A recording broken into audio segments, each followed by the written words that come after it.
বিসমিল্লাহির রহমানির রহিম। আসসালামু আলাইকুম। কেমন আছেন সবাই? আশা করছি খুব ভালো আছেন। আমিও ভালো আছি আলহামদুলিল্লাহ। বরাবরের মতো একটি ভিডিও নিয়ে হাজির হয়ে গেলাম আপনাদের মাঝে। তো আজকে একটা মজার তরকারি রান্না করব। এটা আসলে আমার হাজব্যান্ডের খুব প্রিয় একটা তরকারি, তো তারই রেসিপিটা শেয়ার করছি। তো তার জন্য প্রথমে আমি এই যে মাছের মাথা ভেজে নিব, আর এই যে 2 পিস পেটি দেখতে পাচ্ছেন, এটা আমার মেয়েকে আলাদা করে রান্না করে দিব। আর মাছের মাথাগুলি দিয়ে একটা মজার তরকারি রান্না করব, তো সেটাই শেয়ার করছি আপনাদের সঙ্গে। তো পেটিগুলি হচ্ছে আগে উঠিয়ে নিতে হবে, কারণ হলো এগুলো যেহেতু তেল থাকে বেশি, তো তেলের মধ্যে রেখে দিলে কিন্তু এই তেলটা গলে যাবে আরও।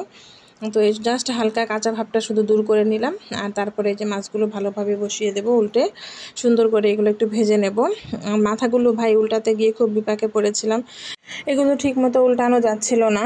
তার কারণ হচ্ছে একদম মানে এগুলো কেটে এনেছিল, যেহেতু সাইজগুলো একদম ভালো হয়নি, ভালোভাবে কাটতে পারিনি। তো আমি আবার হচ্ছে ভালো করে পরিষ্কার করেছি ছুটিয়ে ছুটিয়ে, তো এই জন্য আর কি এরকম হয়ে গেছে। তো যাই হোক, আমি যেরকম করে পেরেছি ভালো করে ভেজে নিয়েছি। তো ভেজে নিয়ে কড়াইটা নামিয়ে রেখেছি। এবার হচ্ছে আমি তরকারিটা বসাবো। তো তার জন্য আমি কড়াইয়ে তেল দিয়ে দিলাম, অল্পই দিয়েছি, যেহেতু আমার হাজব্যান্ড এখন একটু ডায়েট করে, এই জন্য আর কি অল্পই তেল দিই। ও আবার আগে তেলটা পছন্দ করতো, এখন আবার বলে যে কম তেল দিতে। এই জন্য আমি হচ্ছে প্রথমে কড়াইয়ে একটু জিরা ফোড়ন দিয়েছি, আর হচ্ছে পেঁয়াজ দিয়েছি। তো তারপরে এগুলো খুব ভালো করে ভেজে নিয়েছি। আর ভেজে নেওয়ার পরে একটু পানি দিয়ে দিলাম যাতে মশলাটা না পুড়ে যায়। আর লবণ দিয়ে দিলাম, হলুদ দিয়ে দিব পরিমাণ মতো, যা যা লাগে, জিরার গুঁড়া, আর হচ্ছে আমি মরিচের গুঁড়া দিয়ে দিলাম। আদা রসুন বাটাও আজকে দিয়েছি।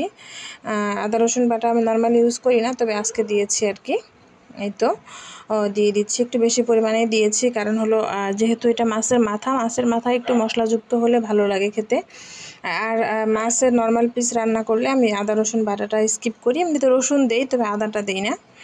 আর আমি এই যে বেগুন কেটে নিয়েছিলাম 2টা ছোট ছোট বেগুন, এগুলো বেগুনগুলো খেতে অনেক মজা। আসলেও খুলনায় ভালো, আমার প্রথম এসে ভালো সবজি সেরকম পাই নাই, তবে এখন দেখতেছি যে মাঝে মাঝে ভালো আনে, মাঝে মাঝে আবার খারাপ হয়, কেন জানি ঢাকার মতো হয় না সবজিগুলো, মাঝে মাঝে আবার ভালোই পাওয়া যায়। তো এই বেগুনগুলো ভালোই ছিল। তো আমি বেগুনগুলো দিয়ে বেশ কিছুক্ষণ ধৈর্য নিয়ে কষিয়ে নিয়েছি। এই তরকারিটা কষানোর উপরে এর স্বাদ, কারণ হলো যেহেতু মশলা দেওয়া হয়েছে, আদা রসুন, এগুলো ভালোভাবে না কষালে কিন্তু খেতে ভালো লাগবে না। তারপর বেগুন দিয়ে পানি দিয়ে আমি এই যে মাছগুলো কিন্তু দিয়ে দিলাম। তো যে তেলটা ছিল সেটাও দিয়ে দিয়েছি, কারণ বেগুনের তরকারিতে আবার একদম তেল না হলে খেতেও ভালো লাগে না।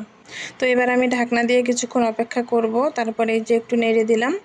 আর এখন আমি কিছু ধনিয়া পাতাও দিয়ে দিব এবার। এই ধনিয়া পাতাগুলো অনেক আগের ফ্রোজেন করে রেখেছিলাম। তো আমার ধনিয়া পাতা সবসময় ফ্রোজেন থাকে ফ্রিজে, সিজন অফ সিজন যাই বলেন। তো এই তো দেখতে দেখতে কথা বলতে বলতে কিন্তু তরকারিটা হয়ে গেল। তরকারিটা খেতে কিন্তু অনেক মজা হয়েছিল। ধন্যবাদ সবাইকে, টাটা, বাই বাই।